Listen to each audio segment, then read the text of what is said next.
Bienvenidos a este tercer webinario titulado La infraestructura física y su rol en la integración productiva entre América del Sur y Asia-Pacífico. Doy la palabra a nuestro anfitrión del día de hoy, el señor Ricardo Sánchez, jefe de la Unidad de Servicios e Infraestructura de la División de Comercio Internacional e Integración de la CEPAL. Adelante, Ricardo. Bueno, muchísimas gracias. Muy buenos días a toda la audiencia y panelistas. En nombre de la CEPAL, es un privilegio poder estar aquí en esta iniciativa del Observatorio América Latina Asia Pacífico, junto con la Asociación Latinoamericana de Integración. Efectivamente vamos a tener hoy nuestra tercera instancia para hablar sobre la infraestructura física y su rol en la integración productiva de América del Sur. Nos acompaña hoy la señora Mónica Martínez, que es la subsecretaria de Cooperación, Asistencia Técnica y Apoyo a los países de menor desarrollo relativo de la ALADI. Y quisiera también entonces presentar a nuestros panelistas. Nos va a acompañar hoy como panelista el señor Pedro Barros, un buen amigo de la IPEA, siempre un buen amigo de la CEPAL, y el señor Gustavo Anschutz, que va a ser la segunda de las exposiciones. Déjenme decirles también que el trabajo que va a presentar Pedro Silva Barros es un trabajo que es de la IPEA y que ha hecho en cooperación con otros funcionarios como Cristóbal Ribeiro da Silva, Helitón Christopher Carneiro y Luciano Wetzel. Algunos de ellos nos acompañan también hoy para tomar parte eventualmente en las discusiones posteriores.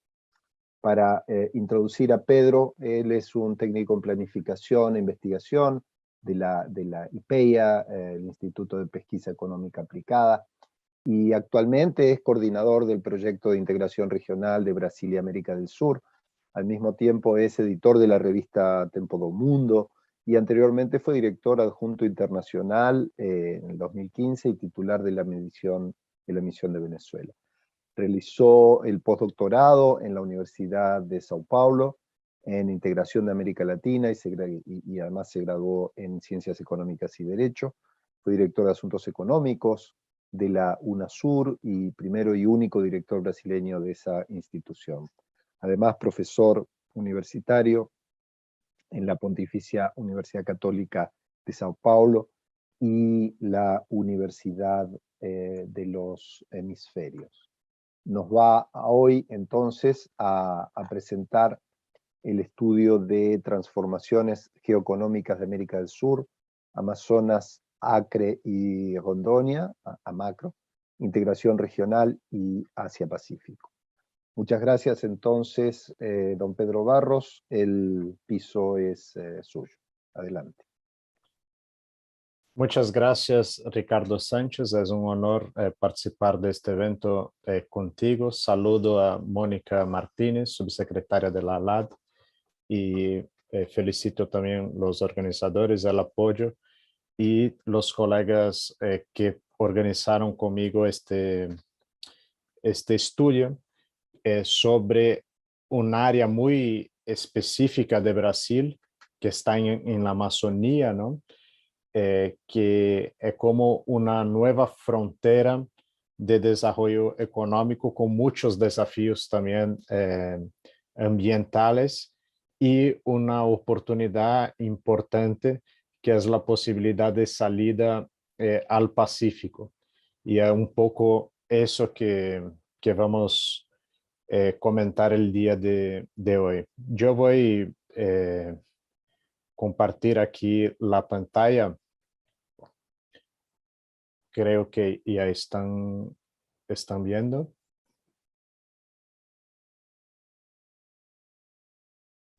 Adelante, Pedro. Sí. Y entonces tenemos aquí el título, ¿no? Que son Transformaciones Geoeconómicas en América del Sur. Esta región que está en el mapa, en el próximo slide voy a presentar, que es la AMACRO, la integración regional y Asia-Pacífico. Aquí Luciano Ellington nos acompañó hoy y también el profesor Cristóbal, que es de la Universidad Federal de Acre, que es la más nueva históricamente provincia de Brasil, y está en la frontera con el sur de Perú, con el norte de Bolivia, y es como parte importante de esta región que vamos a discutir hoy. Aquí hay un mapa, ¿no? Que creo que ayuda bien a localizar esta región de Amacro. Creo que pueden ver el cursor aquí, ¿no? Esta región que son 32 municipios de Brasil, pero es un área importante, ¿no? Hay una densidad poblacional en esta área que no es muy alta, pero hay dos ciudades importantes en Brasil, que es Porto Velho aquí y Río Branco, que son capitales de provincias, dos provincias relativamente nuevas y que tienen casi 1 millón de habitantes cada una de ellas, ¿no? El Acre y Rondônia. Y aquí algunos corredores o algunas salidas de Brasil, ¿no? Algunos corredores bioceánicos. El año pasado tuvimos la oportunidad de participar del quinto seminario del observatorio y presentar el estudio sobre la salida del Mato Grosso del Sur a los puertos del norte de Chile, ¿no? Este corredor que sería de Santos hasta Antofagasta, pero principalmente este tramo nuevo entre Puerto Murtinho y los puertos del norte de Chile. Y hoy día vamos a discutir el potencial de esta salida que está aquí en vía Acre hasta el puerto de Matarani y otros, ¿no?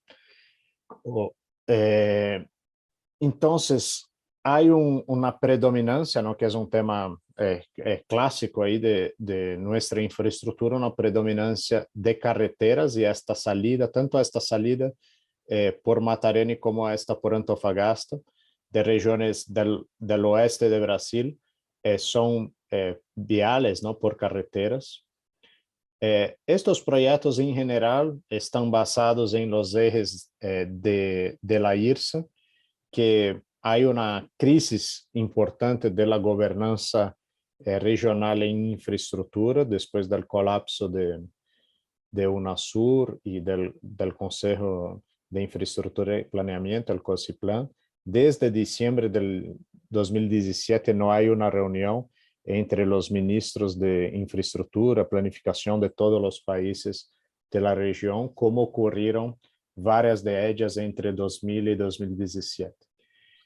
Aquí hay los ejemplos, ¿no? que voy a mencionar adelante, y estamos trabajando en una propuesta semejante al grupo de trabajo del corredor entre Puerto Murtinho y los puertos del norte de Chile para la gobernanza del corredor entre Amacro y el sur de Perú, que puede involucrar también el norte de Bolivia.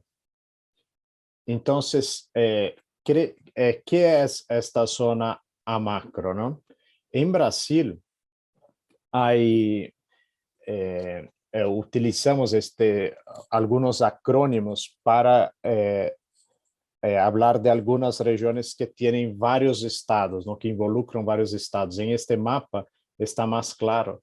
Hay un área aquí que es el Mato Piba, aquí Maranhão, Piauí, Tocantins y Bahía, que es como una frontera agrícola importante que desde los años 80 ha aumentado mucho la producción de soja, de maíz, de algodón, y esta exportación sale hacia el Atlántico Norte principalmente.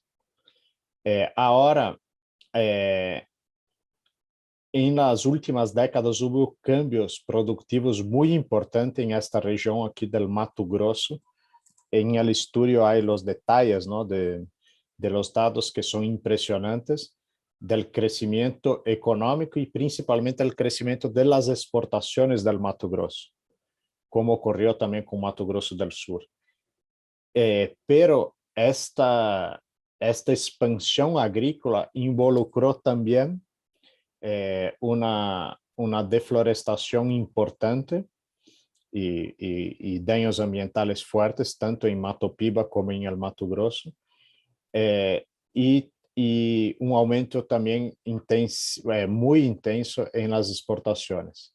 Y el desafío es que haya una planificación de esta área de a macro, sin repetir incluso varios errores de la planificación del Mato Piba, que fue muy tardía, hubo una tardanza. Entonces, aquí en Mato Piba, los grandes cambios económicos ocurrieron en los años 80, pero solamente en 2015 se organizó un consejo para la gestión articulada de esta región y la planificación. Y ahora en esta región de Amacro están empezando los grandes cambios económicos y hay la oportunidad de desde ahora organizar la planificación territorial, disminuyendo las externalidades negativas y, por supuesto, ampliando y organizando las externalidades positivas de esta transformación económica. Como el objetivo del trabajo es que para la planificación de esta área de a macro, se considere la salida hacia el Pacífico. Porque ¿qué estamos viendo en Brasil en las últimas décadas? La producción de Brasil, que históricamente fue concentrada en el Atlántico, está cada vez más caminando hacia el occidente, hacia el oeste. Y, o sea, está cada vez más lejos de los puertos del Atlántico y cada vez más cerca del Pacífico.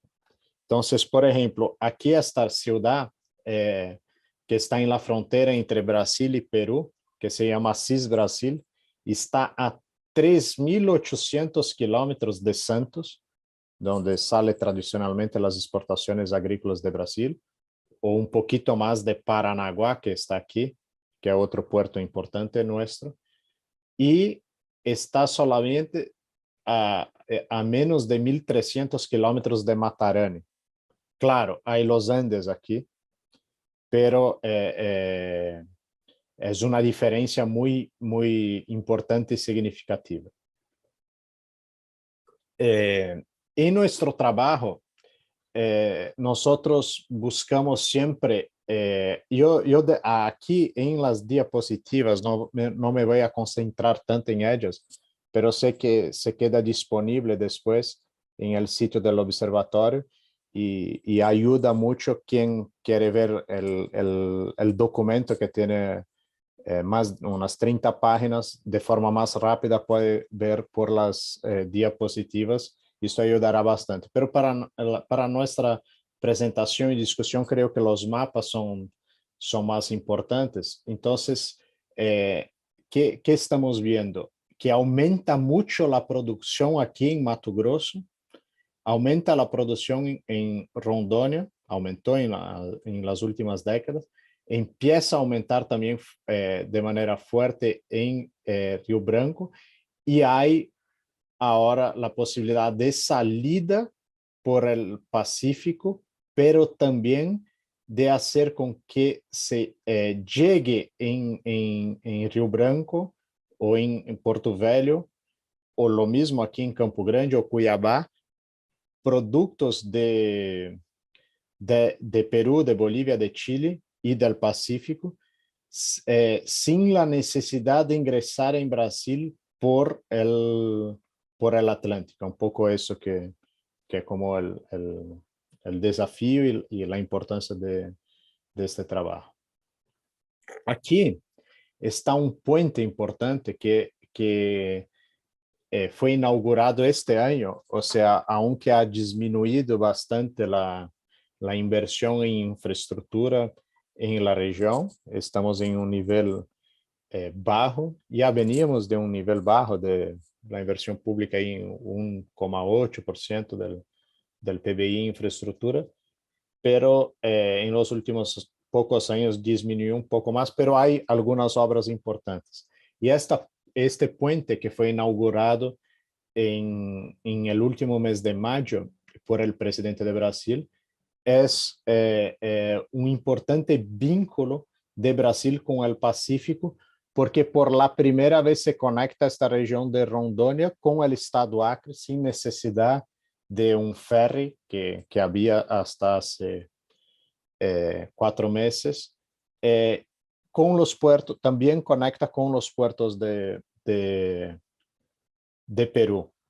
Y eso, la carretera, ¿no?, que sigue después de este puente para Acre y para Perú fue pavimentada solamente en el año 2010 aproximadamente, o sea, es relativamente nueva. Así como el puente entre Brasil y Perú es del año 2006 y la carretera después entre Puerto Maldonado y Perú y Cusco también aproximadamente tiene aproximadamente 10 años.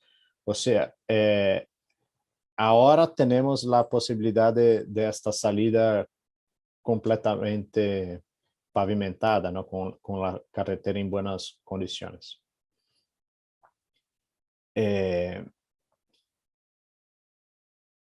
Otro punto importante es que hace 25 años, en los años 90, casi todas las exportaciones de Brasil, del centro-oeste de Brasil, salían del estado Mato Grosso, por ejemplo, salían por Santos.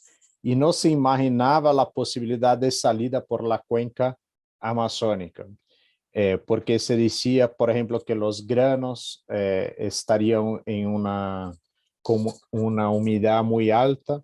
Se decía que llevaría mucho tiempo para llenar los grandes buques de transporte, los granaderos, y sería inviable, ¿no? Pero después de 25 años, hoy día, casi mitad no, exactamente la mitad de las exportaciones de granos del estado Mato Grosso, que es el que más ha aumentado la exportación de granos en Brasil, sale por la cuenca amazónica, sale por ríos. Y hacemos siempre esta analogía con el tema de los Andes, ¿no? Que siempre se dice también que es muy difícil por el costo de subir hasta 4.000 o un poco más metros de altura para cruzar los Andes para algunos tipos de cargas. Pero cada vez que la producción está más lejos del Atlántico y más cerca del Pacífico, la ecuación se presenta más viable para la salida al Pacífico. Aquí hay la tabla con las distancias, ¿no?, de algunas ciudades y el camino desde Porto Velho, de la ciudad que está muy cerca de este puente nuevo de la Bunã, que se llama, hasta Cusco, y tiene la distancia aquí de Porto Velho, que es de 2.000 kilómetros aproximadamente, pero de esta ciudad Inhapari, que está en la frontera, ¿no?, de Assis, Brasil, ahí la diferencia es bastante más baja, aproximadamente 1.200 kilómetros hasta el puerto. Que es este camino aquí que podemos ver con más facilidad. El puente está justo aquí, en un río importante, el río Madeira, que es importante para las relaciones entre Brasil y Bolivia también, porque este río viene de Perú, pasa por Bolivia, ingresa en Brasil y aquí está el puente. Y entonces hay la posibilidad ahora de esta salida completamente pavimentada hasta los puertos de Matarani, que es el más cerca, o el puerto de Ilo, que tiene posibilidades también de conexión directa aquí del Mato Grosso, de Cuiabá, cruzando ahí el centro de Bolivia. o el centro norte de Bolivia. En el trabajo hay algunos detalles, ¿no? Que invito a los que, a que lean, ¿no? Los detalles sobre la estructura productiva y las exportaciones de estos estados de Brasil. Son tres, que es el Acre, Rondônia y Mato Grosso. En el caso de Acre, que tiene una economía relativamente simple, las exportaciones están concentradas en madera y castaña, que llamamos nueces, ¿no? Que llamamos castaña do Pará aquí en Brasil, pero el principal estado productor ahora está ahí en Acre, y Bolivia produce más. Y estas nueces se exportan sobre todo a Europa y también a Hong Kong. Y la madera, ¿no? Que es importante. Pero ya aparece en el estado de Acre algo que no aparecía hace 10 años, que son las exportaciones de soja, por ejemplo. Y aunque las exportaciones siguen bajas, se ha incrementado mucho en los últimos 20 años. Entonces, en valores nominales, en dólares, se multiplicaron por 20 veces. Es bastante. El comercio mundial, en valores nominales en dólares, se multiplicó por 3 en estos últimos 10 años. Y el comercio exterior de China, las exportaciones de China, se multiplicaron por 10, ahí para tener un orden de grandeza. Y las de Acre por 20 veces, o sea, el doble del crecimiento de China, pero aún es un monto pequeño. Pero es interesante también que antes de las obras de infraestructura, de los puentes entre Acre y Perú y Acre y Bolivia, en algunos años, por ejemplo, 2003, las exportaciones de Acre para Bolivia y Acre para Perú fue cero, no existía, no exportaba nada, porque no había aduana, no había la carretera, no había el puente. Ahora se mejoró un poco para este estado en particular.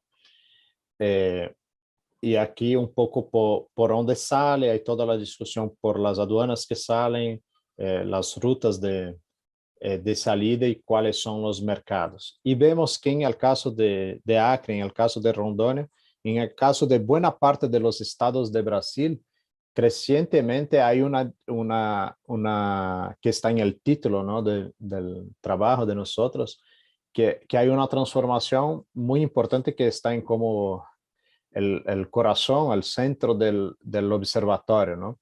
Que esta mudanza, este cambio del núcleo del comercio mundial del Atlántico Norte hacia Pacífico. Entonces, hoy más de la mitad de los estados de Brasil ya tienen a China como principal destino de las exportaciones. Y hay algo interesante que está en todo el trabajo, que cada vez más el comercio del oeste de Brasil es vinculado con Asia-Pacífico. Entonces, sale cada vez más costoso llevar estos productos por los puertos del Atlántico. Entonces, vemos aquí, por ejemplo, cuando se completó la infraestructura en 2010, cómo ayudó bastante a las exportaciones de Acre para los dos vecinos. Hoy día, Acre es el único estado de Brasil que tiene entre sus 5 principales destinos de exportaciones, 2 países vecinos. ¿Está bien? Que son Bolivia y Perú. O sea, aunque Acre exporte relativamente poco, el peso de Bolivia y Perú en las exportaciones de Acre es significativo y fue más significativo en estos años luego de la integración de infraestructura, por ejemplo, 2012, 13, 14, 15.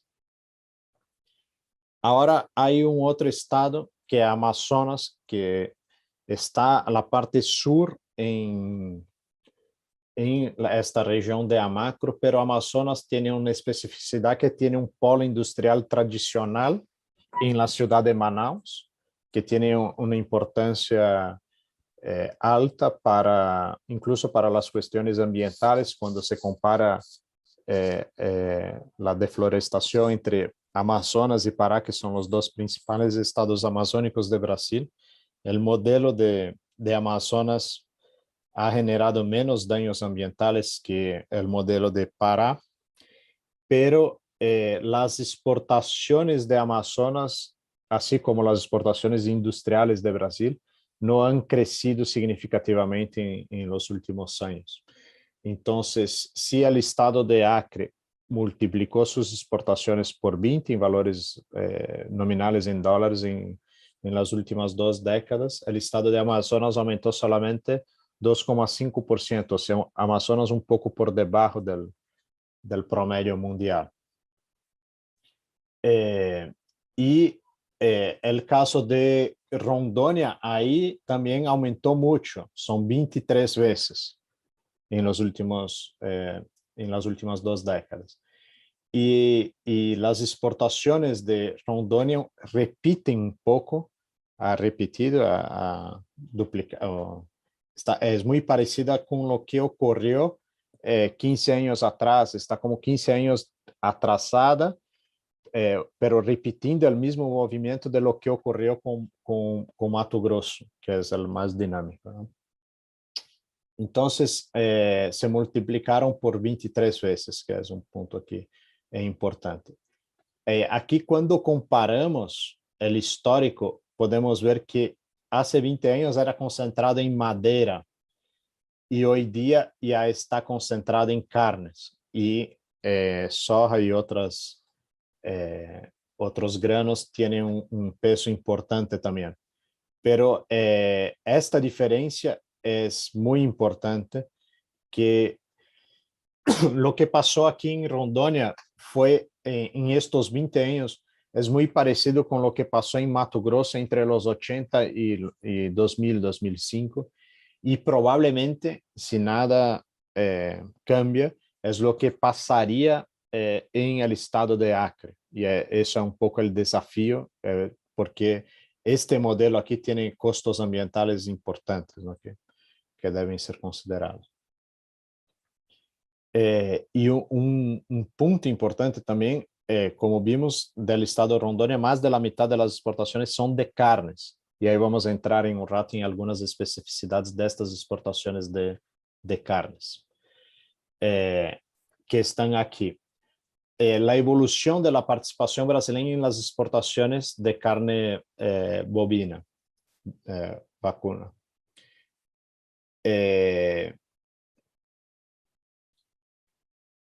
Era aproximadamente 3% en el caso de las frescas, ¿no? Refrigeradas. Y siguió en estos 3%. Pero en las congeladas, que tienen un valor más bajo, estaba en un 9% y llega hoy a una quinta parte de todas las exportaciones mundiales de carne. Entonces es una evolución muy importante que ocurrió en las congeladas, que ahí tiene relación directa con la situación de infraestructura, no exclusivamente, pero infraestructura pesa mucho. Y algo que no evoluyó, la participación sigue la misma en las carnes frescas, ¿no?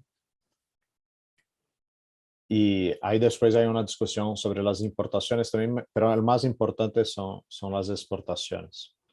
En el caso del Mato Grosso, este es muy impresionante, porque se multiplicaron por 18 veces, pero ahí con un nivel más significativo. O sea, Mato Grosso exportaba en el año 2000 $1.000 millones y exporta hoy día 18 mil millones de dólares. Es mucho para un estado que tenía 2,5 millones de personas, de habitantes, y ahora tiene 3,5 millones. O sea, la exportación per cápita del estado Mato Grosso, del oeste de Brasil, hoy día es de más de $5.000 per cápita y se ha multiplicado en los últimos años. Las exportaciones, por ejemplo, de São Paulo están estagnadas y en un nivel de poco más de $1.000 per cápita. Que así para orden de grandeza también, China, que es la principal economía exportadora del mundo hoy día, tiene un nivel de exportación per cápita de $1.800. O sea, Mato Grosso exporta casi que 3 veces per cápita más que China hoy, y exportaba menos per cápita que China hace 2 décadas, o más o menos lo mismo que China hace 2 décadas. Entonces, es un crecimiento aquí que es el doble del crecimiento chino en las exportaciones en estos últimos 20 años, que China tuvo un crecimiento extraordinario.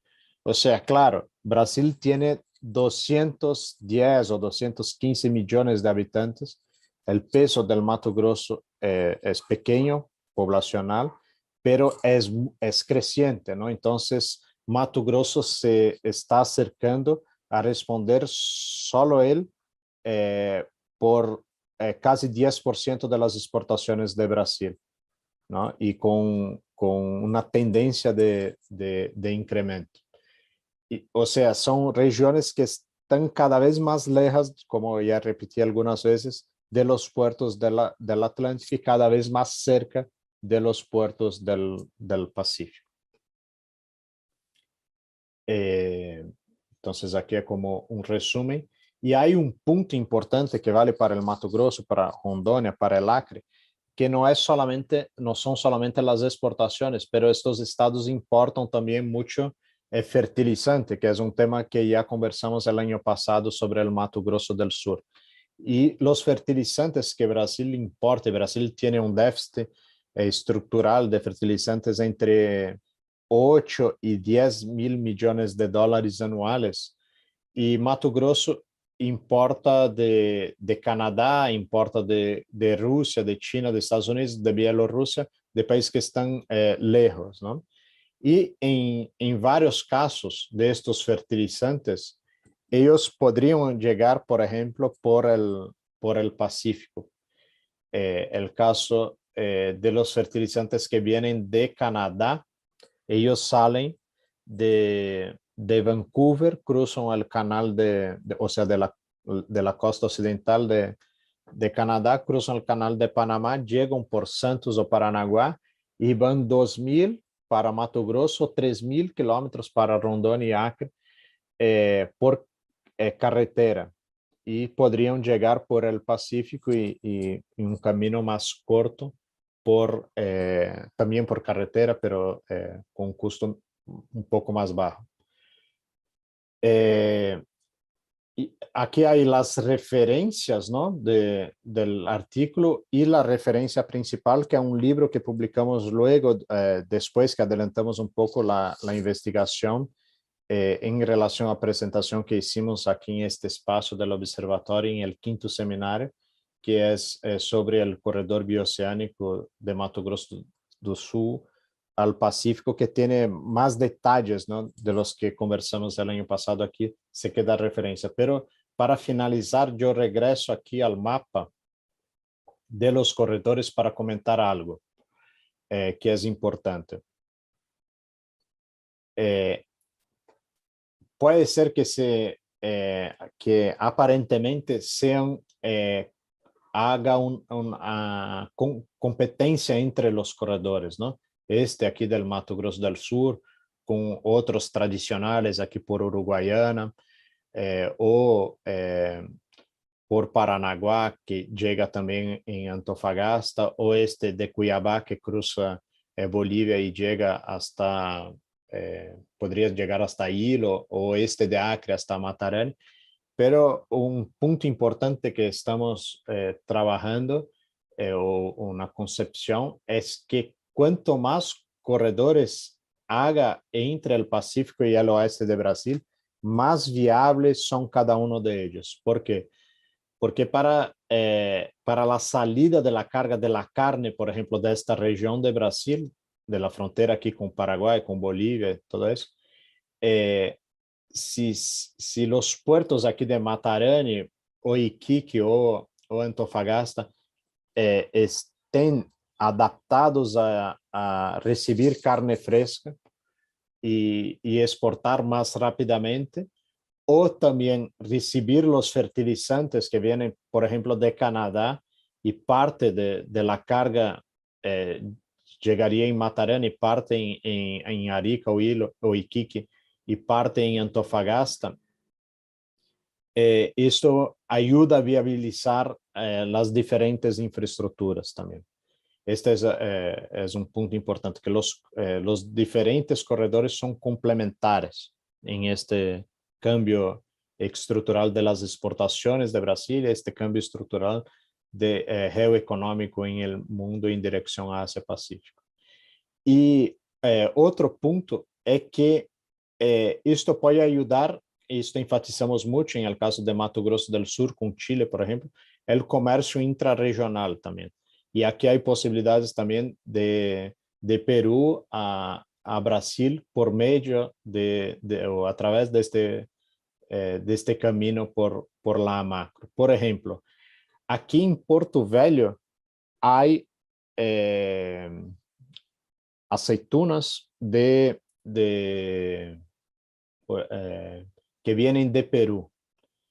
Y ellas llegan hoy, no es una cantidad grande, son ciento y algo $1,000 anuales, pero llegan hoy por Santos, o sea, sale de Perú por el puerto, llega en Santos. La distribución de los supermercados en Brasil hacen que Porto Velho sea casi el último punto de Brasil, o sea, llega a un precio caro, pero es así que está organizada la logística para distribución de estos productos. Y ahora, con esta carretera bien estructurada, podría llegar por Porto Velho y desde aquí distribuir a varios mercados de Brasil, a Brasília o mismo a otros aquí a Campo Grande, a otros mercados. Entonces hay posibilidad de que aquí no sea solamente el final de la ruta logística, ¿no? Pero puede ser un centro de distribución también a esta región. Este es un otro punto importante que es necesario enfatizar y mencionar. Entonces estos trabajos, ¿no? Nosotros realizamos entre el año pasado y este año sobre Amacro, pero como sabemos fue un tiempo de pandemia más difícil. No hicimos como realizamos para el estudio del Mato Grosso del Sur una investigación de campo más presente en los locales, pero ahora en el mes de octubre, Luciano y Ellington también estarán. Nosotros vamos a la región de frontera, entender un poco las dificultades que existen para esta exportación, porque un tema que esto es bien importante para la discusión y Ricardo sabe bastante bien, es a ver la carretera, ¿no? Ahora ya tenemos desde mayo la posibilidad de salir aquí de Rondônia o del Mato Grosso por carretera directamente a los puertos del norte del sur de Perú. Aquí todavía está en obra en Paraguay y falta el puente aquí entre Brasil y Paraguay, entre Puerto Murtinho y Carmelo Peralta. Pero el corredor tiene que ir más allá de eso, es toda una gestión integrada, ¿no? Las aduanas integradas aquí en el caso del Mato Grosso del Sur son 4 países para llegar hasta los puertos de Chile. Aquí podría ser solamente 2 o si viene por Bolivia, 3 países para llegar a los puertos.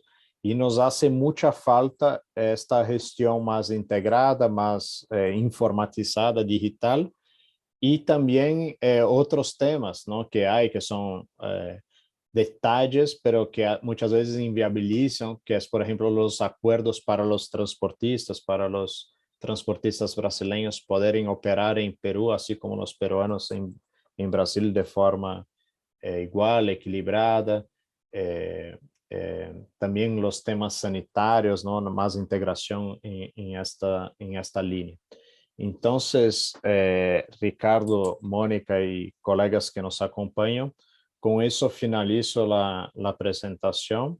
Agradezco la oportunidad de participar del evento y estoy a disposición, por supuesto, para para las preguntas, para el debate, así como Luciano y Ellington que nos acompañan. Muchísimas gracias.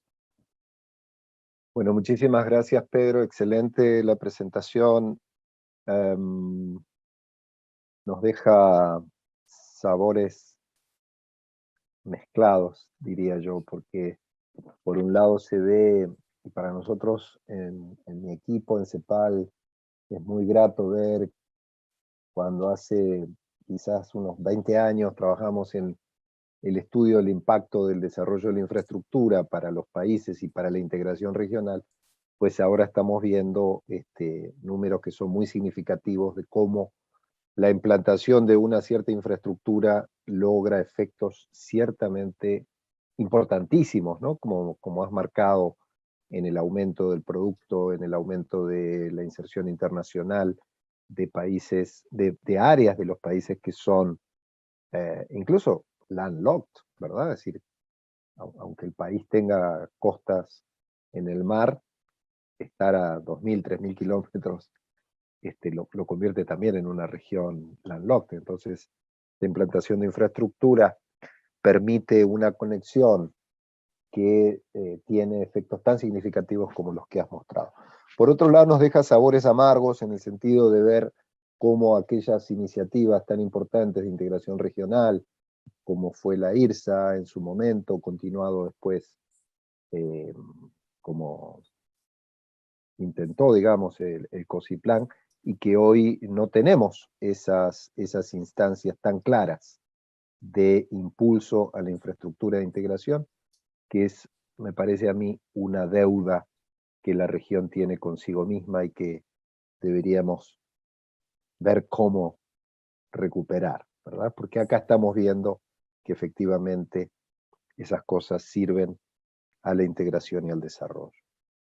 Creo que tenemos algunas preguntas para después entonces.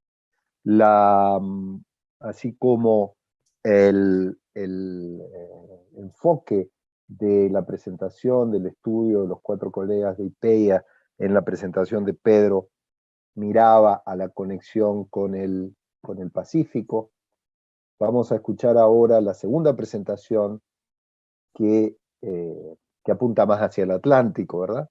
Y es la presentación que hará Gustavo Anschutz sobre la hidrovía Paraguay-Paraná, a la que denomina como el sistema multimodal logístico del Atlántico Sur. Gustavo Anschutz es el presidente de la Asociación Internacional de Profesionales en Puertos y Costas y actualmente es el director académico del Diplomado de Gestión Portuaria y Vías Navegables en el Instituto Tecnológico de Buenos Aires. Gustavo, te dejo el piso y el pedido de mantener estrictamente el tiempo de presentación para poder después tener una instancia de diálogo. Bueno, muchas gracias Ricardo. Entiendo que el tiempo son 20 minutos, ¿no? Sí, adelante. Okay. Perfecto, creo que estoy habilitado para presentar. Bueno, voy a poner... A ver, la presentación.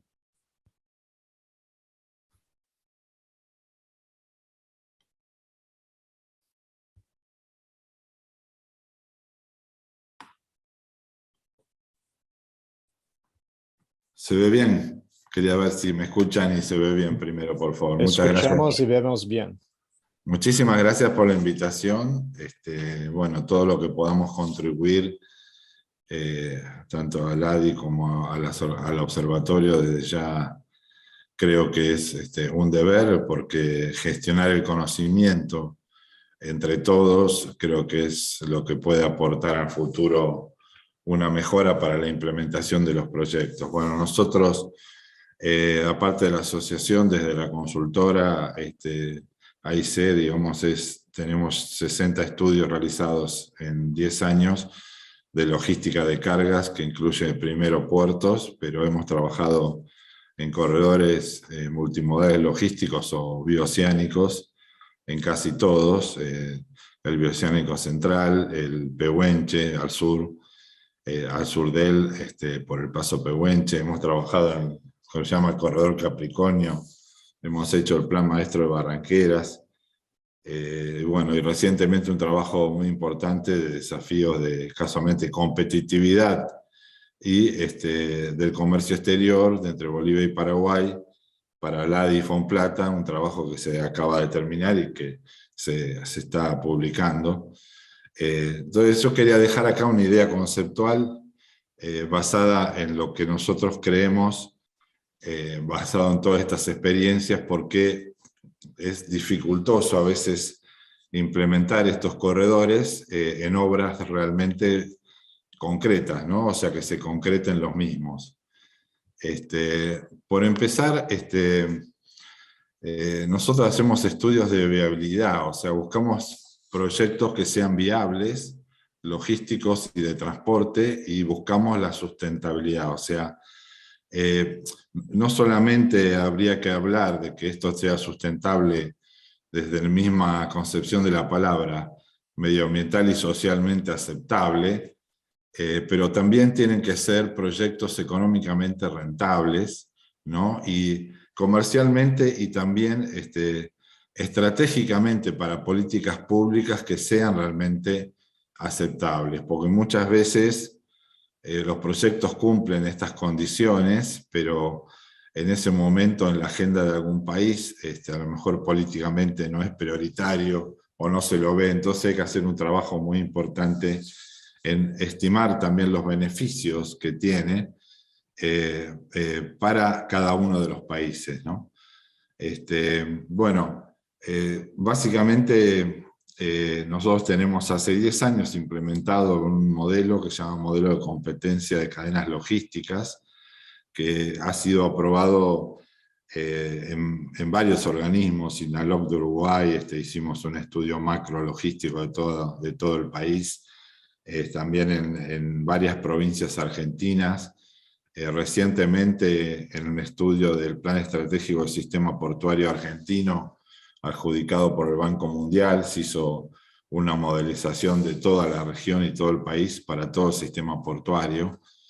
Y bueno, este modelo es una herramienta de trabajo muy importante para ver esta priorización de proyectos, ¿no? Se puede hacer para un puerto, para un ferrocarril, o integralmente para un corredor, ¿no? O sea que esto creo que debería haber, y eso IRSA ha dejado metodologías que quizás tienen que actualizarse, mejorarse, y también estos observatorios pueden llegar a sumar conceptos muy importantes, porque tampoco todo, si bien el modelo trabaja por costos, el modelo tiene incorporado, digamos, poder bajar a tierra los estudios de mercado, ¿no? Que yo lo que digo, bueno, algunas bien entrevistas, por ejemplo, en el Banco Mundial hicimos 45 entrevistas a stakeholders, a personas, funcionarios del sector privado o público, donde realmente se pueden avisorar problemas en donde a veces la decisión no se toma solo por costos, entre un camino y el otro, ¿no? O sea, a veces hay decisiones que dependen más de la seguridad, de la confiabilidad, si hay alianzas entre operadores que permiten disminuir riesgos de los transbordos. O sea, hay muchos factores, y también regulaciones, exceso de regulaciones, que inciden sobre el costo, pero no directamente, sino indirectamente. Y bueno, ni hablemos también de no solamente los costos directos, sino los costos indirectos o las externalidades, que para eso hay un trabajo muy importante hecho por la Comunidad Europea, el programa Marco Polo, y también todo el programa Short Sea Shipping y River Shipping de Europa, que vienen midiendo todos los efectos medioambientales y sociales del transporte. Así que con este conjunto de datos se puede realmente evaluar muy bien un proyecto, y en el caso de aplicarse esto también a corredores multimodales logísticos, como lo hicimos con el corredor bioceánico central, y con otros proyectos como en Barranqueras, por ejemplo. Básicamente, como decimos, la competitividad y sustentabilidad bien entendida, entendemos que es en costos, buscando desarrollar las soluciones intermodales logísticas más adecuadas, que significa combinar inteligentemente el camión con el ferrocarril y el fluvial marítimo, logrando una ecuación win-win para todos, ¿no? Acá es muy importante esta definición porque hay una demostración que en el desarrollo intermodal y multimodal, el que termina ganando más mercado es el camión. Lo que pasa es que tenemos una matriz totalmente deformada en Latinoamérica en general. En Argentina el camión es 92% de la carga. Y bueno, toda la sustentabilidad del proyecto se trata de poder combinar inteligente estos modos de transporte, inteligentemente, aunque haya una reducción, digamos, de esa matriz del 92%, el camión empieza a tener al final más toneladas kilómetros porque cambia distancias largas y vueltas vacío con distancias cortas y mucho más viajes por día, ¿no? O por mes o por año, ¿no? Entonces, es muy importante esto porque hay mucha resistencia, muchas veces se dice que me quieren dejar fuera o sea, el lobby que se hace del sector terrestre camionero es fuerte en todos los países, y bueno, es muy importante entender, hasta capacitar a los transportistas de que esto tiene que ser favorable para todos, y demostrarlo se puede demostrar con los datos que hay ya, por ejemplo, en Comunidad Europea. La sustentabilidad entonces no es solamente, como dijimos, medioambiental y social, sino en generar proyectos con sinergia pública-privada. ¿Qué significa esta palabra? Significa esto, que haya una participación del Estado porque se genera un beneficio general del proyecto para toda la región y que supera las provincias, son regiones extensas, en donde se pueda generar inversión privada genuina, al mismo tiempo que se genera este impacto económico y social positivo para la región del país. ¿Esto ¿se puede demostrar? Sí. ¿Se puede calcular? Sí.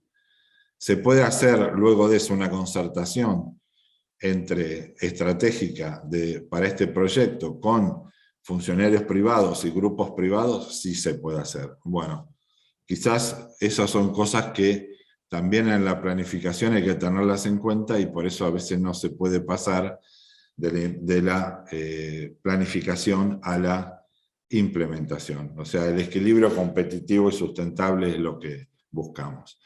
Brevemente voy a mostrar dos proyectos donde nos tocó trabajar, que creo que es interesante, el de recientemente con Kutujian, Adolfo Kutujian y equipo, desarrollamos un estudio para estudiar la competitividad y el desafío del comercio exterior de dos países que obviamente tienen llegada al mar, pero a través de sus ríos, pero son países, lo que se llama mediterráneos. Esto no quiere decir que no tengan logística potente. Desde ya, por ejemplo, si uno ve Paraguay, el 95% de su comercio lo hace vía fluvial, así que imagínense cómo a veces la adversidad de tener esa mediterraneidad genera que se hagan cosas positivas, ¿no? Bueno, estamos viendo recién corredores. Bueno, acá hay un esquema de lo que se estudió, básicamente, en su conjunto, como centros de consumo, centros de producción, y cómo de esos centros de consumo y producción, origen-destino, cuál es el costo para poder salir por un lado o por el otro. Acá una salida hacia el Atlántico, tanto de Paraguay como Bolivia, es bueno, el actual canal Tamengo, en la zona de Suárez-Corumbá, para entrar al sistema de la hidrovía Paraguay-Paraná, que son más de 3.000 kilómetros de vías navegables hasta la salida en Pontón Recalada, hacia el océano, en el Atlántico, y bueno, después combinaciones entre terrestres y ferrocarril para salida al Pacífico. Incluso estudiamos una combinación fluvial en Puerto Desaguadero hacia Río Matarani. Ahora, todo este sistema de, como dije, centros de producción, acá se estudiaron grupos de carga que son soja, minerales, y también cargas generales y posiblemente contenerizables. Digo así porque muchas veces la logística terrestre, el impacto que tiene es muy alto, cuando se está muy lejos de los puertos, y las cargas difícilmente puedan ponerse en contenedor, aunque esas cargas luego, en áreas cercanas a puertos del Atlántico, van a ir en contenedor. Lo que pasa es que, digamos, la logística del contenedor vacío no se desarrolla en estas zonas, digamos, tan lejanas, por ejemplo, Salta, Jujuy de Buenos Aires. Entonces, tiene un extracosto muy alto. Se tiene mayor extracosto que en el caso de los graneles, que la producción la tengo cercana, muy cercana, ¿no? Bueno, todo esto se estudió una matriz de costos, primero sin proyecto, basado en los datos de comercio exterior, de matrices de origen-destino y todos los datos que se pudieron cruzar de estadísticas por modo de transporte y de costos, bueno, para comparar las cadenas logísticas hacia el Pacífico y hacia el Atlántico. Y bueno, finalmente se llegó a unas conclusiones basadas en todos estos costos para hacer, primero, una medición de los extracostos que podía haber en situaciones con proyectos donde se pueden desarrollar corredores multimodales logísticos utilizando la hidrovía Paraguay-Paraná, y corredores sin proyecto, con proyectos donde se utilizaba el Pacífico, ¿no? Bueno, el proyecto tuvo dos áreas, primero la parte de navegabilidad y después también la de la matriz logística, que está más terrestremente afincada en lo que es la parte de Bolivia, con un plan de obras de infraestructura prevista de mejorar y posible, que no incluyó obras de mucho costo de inversión, como sería unir el ferrocarril boliviano en la meseta. Eso no se incluyó.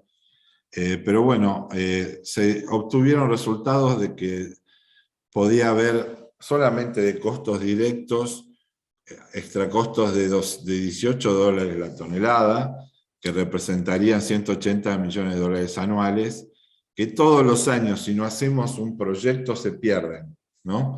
O sea, todos los años estos países se están perdiendo por no poder mitigar esto, 180 millones de dólares, y imagínense que si eso sigue adelante, bueno, se hizo una corrida, una evaluación muy preliminar, beneficio-costos, comparando los beneficios obtenidos, sin tener en cuenta acá todavía efectos indirectos de las externalidades. Si sumamos las externalidades, esto sería ahorro de costos logísticos, inducidos por los proyectos a realizar. Sería el delta con proyecto menos sin proyecto, ¿no?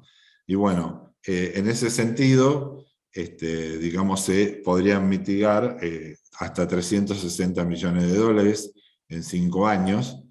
Y bueno, eso fue un estudio preliminar para, casualmente, esa priorización realizada con el modelo. Está en estudio hacer una factibilidad, pero este primer paso es muy importante porque permite tomar decisiones. Otro caso que quería comentarles muy brevemente es el plan maestro del puerto de Barranqueras, Chaco.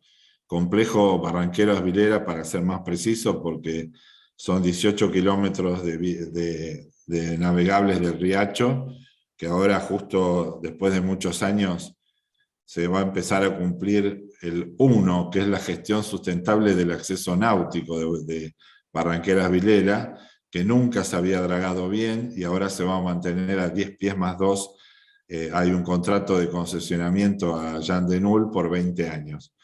Este primer punto va a poder producir inversiones importantes en el puerto que se había abandonado por el déficit de calado y de esa gestión.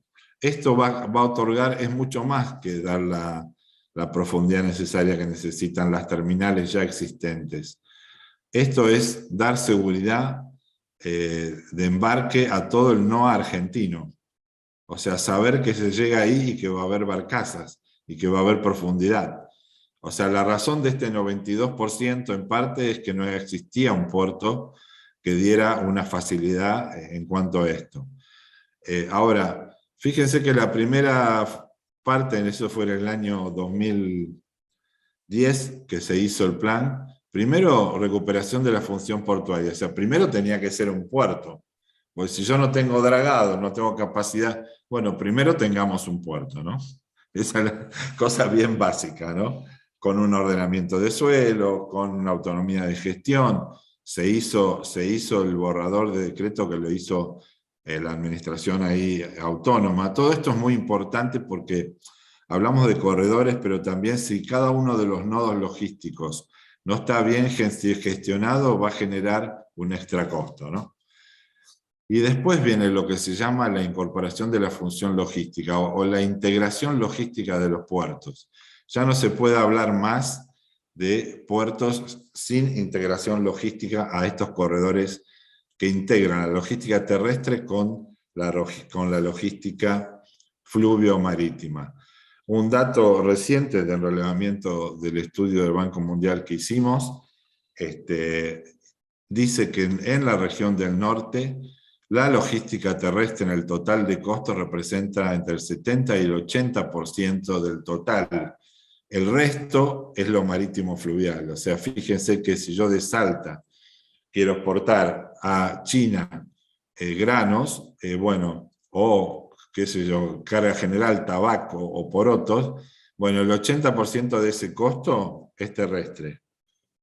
O sea que por más que estén caros los fletes marítimos, tenemos mucho que hacer en el territorio y tratar de integrar la logística terrestre con la logística fluvial y marítima, que es lo que las navieras hoy están dando como servicio. Las navieras internacionales están dando hoy el servicio de logística terrestre. Y esto es muy bueno cuando nosotros hacemos un estudio de competitividad como este. Bueno, acá se ven un ejemplo de cada una de estas linitas, son cadenas logísticas comparadas. Para el puerto de Barranquera se hizo un estudio de detalle, más de 500 cadenas logísticas en comparación, con relevamientos de mercado de los costos y para tener una real situación de lo que estaba pasando con las cargas hoy y poder hacer un proyecto donde calculemos una demanda potencial para Barranqueras con las mejoras del proyecto, ¿no? Entonces, decía, si las tendencias son esas, sabemos que el camión solo no puede transportar las cargas proyectadas en el futuro. Sabemos que el camión, por ejemplo, por relevamientos propios que hicimos para empresas, una de las empresas más grandes de barcazas del país, hicimos un relevamiento de costos de fletes de camión en la zona núcleo de Chaco, Santiago del Estero, y los fletes que camioneros cuentapropistas, porque no son empresas de flota de camiones, ¿no?, ofrecen en la zona para ir a Rosario, a las fábricas de crashing y puerto, son, cuando uno lo calcula, en la tercera parte del costo del camión. Gustavo, Entonces, 2 minutos. Sí. 2 minutos te quedan. Ya termino. Entonces, ¿qué quiere decir? Que se están regalando los fletes ahí va el camión a esperar carga en Rosario a ver si puede volver. O sea, esta situación es mala para todos. Entonces, el resultado de esto sería que hay que buscar formas de combinar inteligentemente los modos de transporte y en los corredores multimodales logísticos integrarse con el sistema de hidrovía. Que la hidrovía no es un río, la hidrovía, el río tiene bajantes naturales y crecientes. La hidrovía es un sistema multimodal logístico en donde tiene 2 condiciones a lograr. Una garantía del calado navegable todo el año, aunque con un cierto porcentaje, y los 365 días del año, y una posibilidad de integrarse con el sistema de logística terrestre, ¿no? Entonces allí sí se va a poder lograr los efectos deseados. Para terminar, esta es la última, nosotros lo que decimos es que hay que buscar, y es tan importante como hacer muchas veces vemos planes de proyectos con estudio de factibilidad donde la parte técnica casi se hace un anteproyecto con todo detalle sin haber llegado a estudiar bien la demanda, el mercado y el modelo de gestión. Esas tres componentes hay que estudiarlo antes y tener una viabilidad técnica preliminar. O sea, porque lo que más está fallando es eso. Tenemos que hacer proyectos que tengan demanda, que sean rentables para privados y que tengan un beneficio, un impacto económico social para la región. ¿Eso se puede hacer? Sí, se puede hacer, pero hay que hacer un faseado en etapas donde al final de esta primera etapa, donde se determina el modelo de gestión y la participación pública-privada, porque en definitiva hay que pensar en esta integración de la logística terrestre y fluvial, marítima. Entonces, cuando se licita un puerto o un puerto seco o una zona extraportuaria logística, ¿no? El operador va a ser un operador multimodal logístico, o sea, van a ser navieras que se unen con puertos, que se unen con ferrocarriles. Ese es el futuro, o sea, no pensemos más que en el puerto va a haber un operador portuario solo. O sea, habría que buscar en el modelo de gestión implementar pliegos donde se exija que se unan estas empresas y conformen, amparados por la ley, estos empresas públicas privadas, en donde en parte el Estado es un visor estratégico poniendo los terrenos, infraestructura muy básica, y ir hacia desarrollar participación pública-privada con rentabilidad y con este beneficio demostrado, ¿no? Así que bueno, este ha sido el aporte nuestro y bueno, quedo a disposición, muchas gracias nuevamente, quedo a disposición para cualquier pregunta que quisieran hacer. Gracias. Bueno, muchísimas gracias, Gustavo. Tenemos entonces ahora, diría en total, unos 15 minutos para preguntas y respuestas. Empezaría con, en el orden que se hicieron las presentaciones. Tenemos alguna pregunta para Pedro, que ya le paso inmediatamente. Una pregunta que tenemos es en relación a lo que presentaste, Pedro, cómo se ve el proyecto de la ruta multimodal Manta-Manaus, desde el Pacífico ecuatoriano hacia el Atlántico brasileño. Nos preguntan en qué estatus está aquella iniciativa que recuerdo hace ya muchos años. Sí, este proyecto tuvo más atención, creo que hace unos 15 años aproximadamente. Sería una alternativa de conexión entre el corazón productivo de la Amazonia brasileña y el Pacífico por el puerto de Manta, en Ecuador. Tiene la ventaja que buena parte del trayecto es fluvial, no por hidrovía, pero también es ahí que tiene más dificultad porque en la parte final, ya en Perú, cerca de Ecuador, ahí tenía que hacer algunos arreglos o algunas obras para aumentar el calado, no sé si es así que sería en español, Sí. la profundidad del río para pasar cargas más pesadas, ¿no?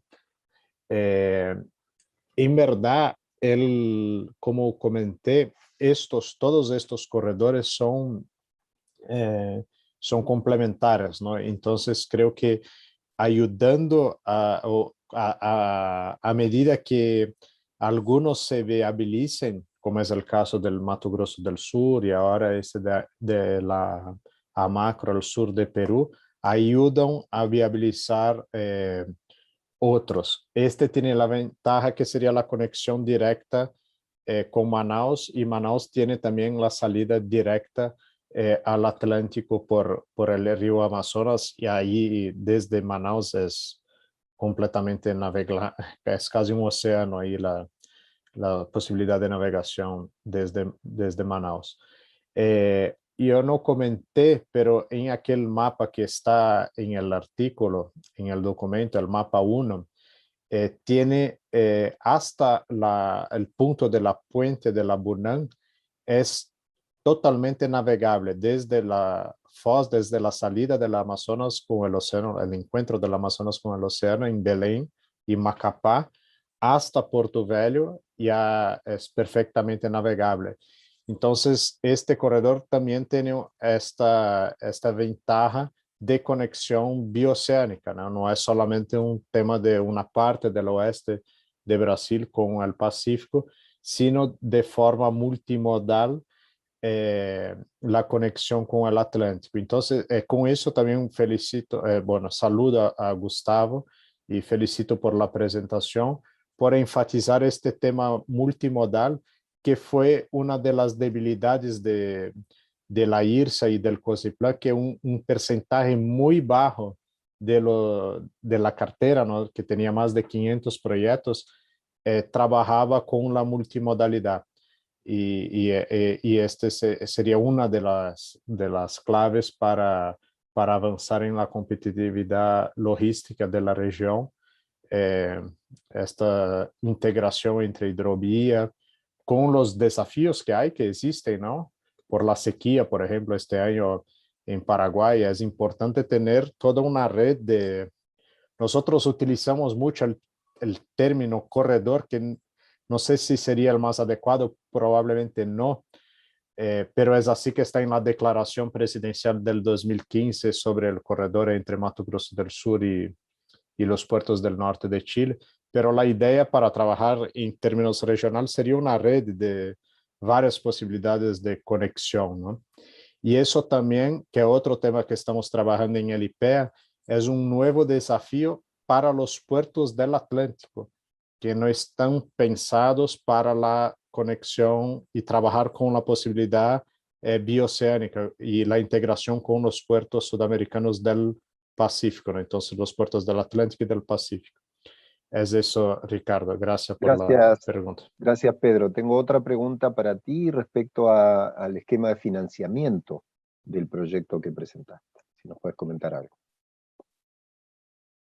Sí, de la AMACRO ya está, la parte de infraestructura estricto sensu ya está lista y fue financiada este puente con recursos del Tesoro de Brasil, así como el puente con Perú, y después la carretera de Perú fue financiada con recursos públicos de Perú.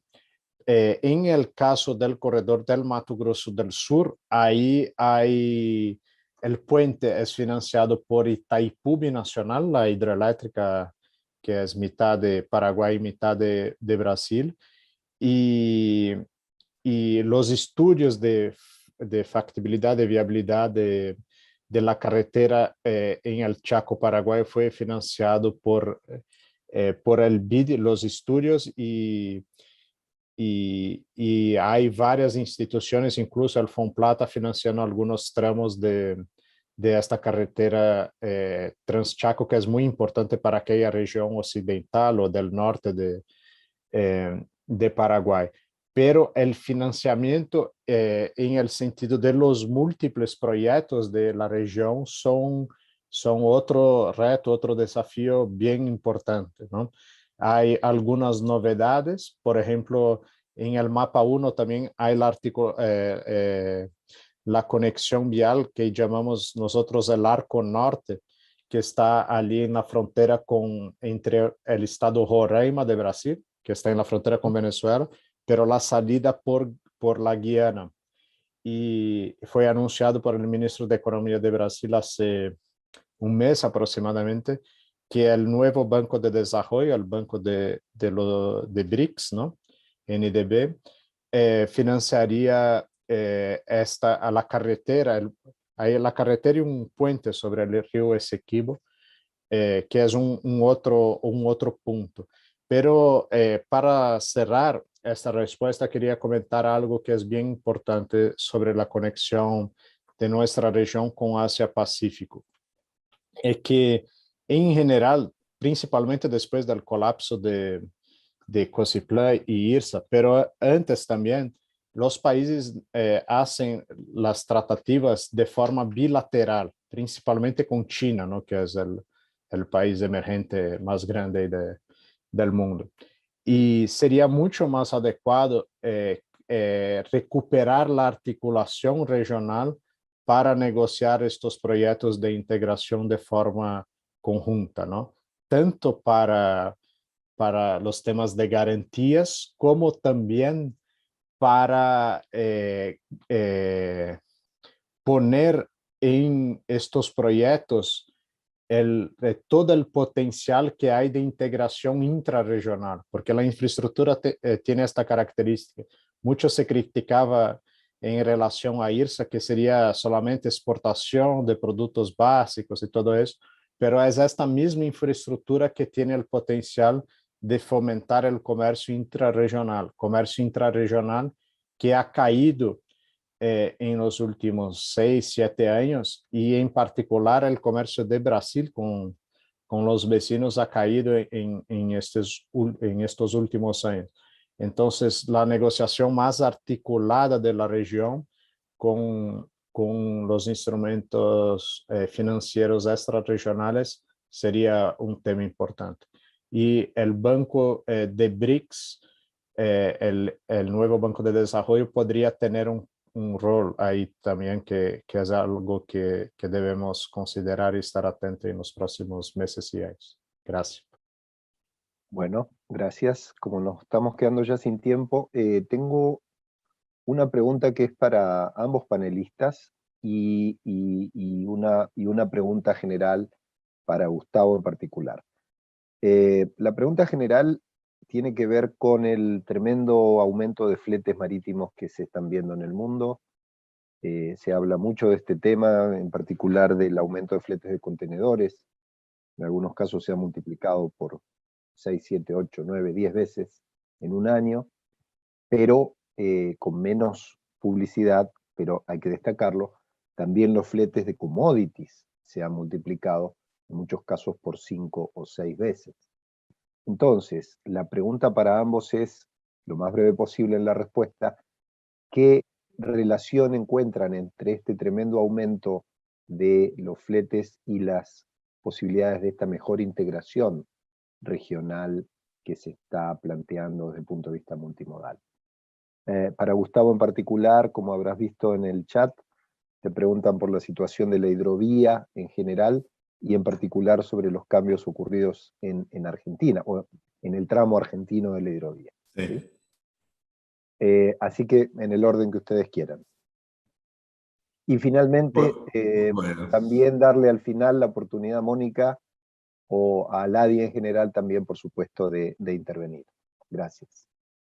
Bueno, gracias. Yo primero también quería felicitar a Pedro, muy interesante los estudios de primer nivel, la verdad, y muy interesante contar con esta experiencia que muchas veces estamos cerca de Brasil, pero no conocemos muchas veces tanta buena información y estudios que están realizando. Falta también integración allí, ¿no?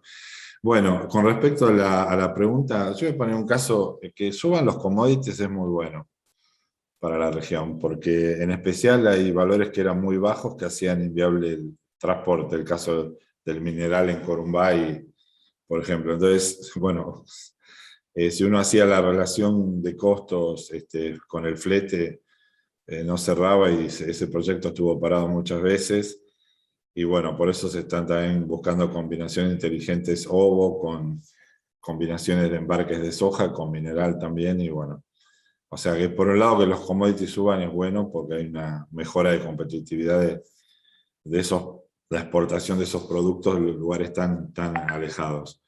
Con respecto a lo de los contenedores, bueno, yo creo que ahí resiste bastante. O sea, creo que se está dando después del 2009, que fue una bajante tremenda, no sé cómo estarán ahora los fletes comparados con, se habrán recuperado antes de la bajante del 2009 los precios o los superaron.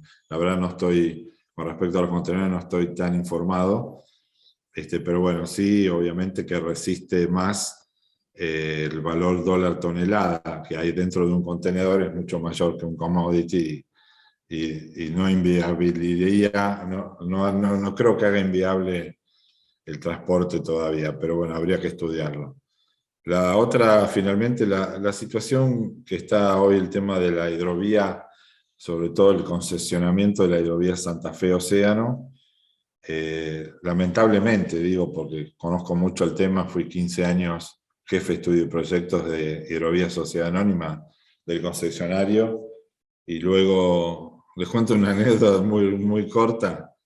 Cuando yo me fui de Hidrovía, vino el BID, los organismos internacionales, a decirme que querían contratarme como consultor para implantar este modelo de gestión exitoso que era el de Hidrovía. ¿Por qué exitoso? Porque es sustentable, porque el peaje se lo cobra a los usuarios directamente con un impacto muy bajo, es 2 a 3 dólares la tonelada. Y el Estado argentino al principio puso dinero, pero draga 1000 kilómetros de vías navegables sin poner $1. O sea que es beneficio total. Yo tengo serias dudas con lo que se está haciendo ahora. He escrito varios artículos tratando de explicar que no arruinemos lo bueno que está, que mejoremos, sí, para arriba lo que podamos, pero no estoy viendo ese camino. Estoy viendo una separación primero en manos de AGP, pero separando balizamiento y dragado, cosa que no me parece.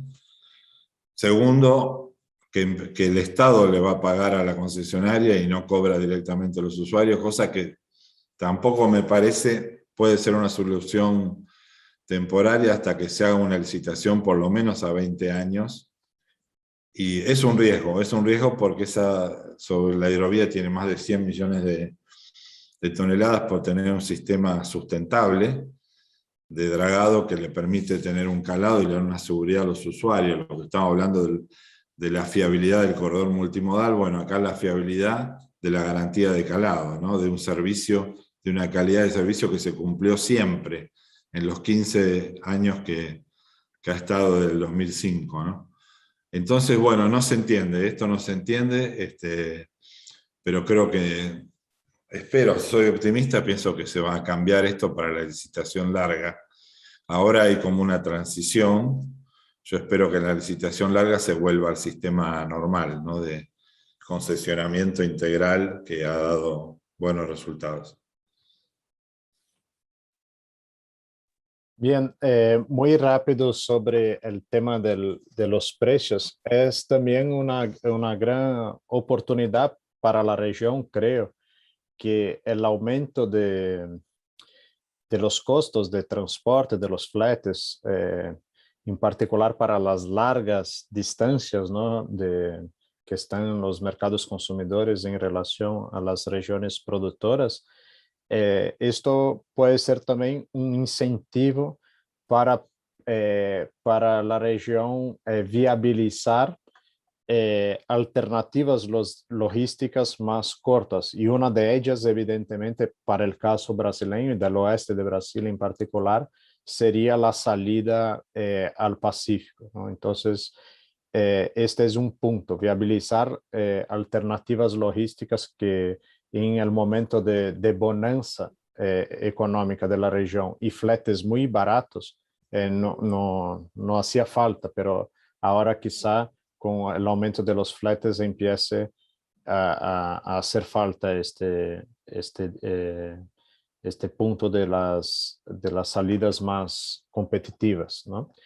Y el otro que es tan importante, o quizá más importante, es que la región también que vivió en la década pasada, ahí entre 2002, 2003 hasta 2013 por lo menos, un periodo de bonanza del superciclo de las commodities, todo eso, con el aumento significativo de los fletes, eso se mantiene en los próximos años. Hay una oportunidad también para avanzarmos en la agregación de valor en la región, ¿no? Que comentaba, por ejemplo, para exportar carnes no congeladas y más frescas. Y el otro punto de productos alternativos que no son tan significativos, pero que tienen un valor por peso mucho más alto. En el caso del Acre, por ejemplo, son las nueces vis a vis la madera, sería un ejemplo, ¿no? Que el precio por kilo es mucho más alto. Y también hay toda la cadena en relación a la soja, celulosa y otros productos que podrían tener más valor agregado en la propia región si se mantiene esta tendencia actual de aumento de los fletes, ¿no? Entonces puede ser una oportunidad, y quien piensa en el mediano y largo plazo, como un poco en nuestro caso en el IPEA, ¿no? Que trabajamos con la planificación, este punto es importante, ¿no? Entonces puede ser una oportunidad tanto logística como productiva para la región, el aumento de los fletes, aunque en el corto plazo puede costar un poco porque el margen de ganancia de nuestros productos se disminuye. Es eso. Y muchas gracias para todos y los colegas que nos acompañan, y en especial a Mónica y a Ricardo. Estamos en contacto. Gracias. Bueno, muchísimas gracias, Mónica, por favor.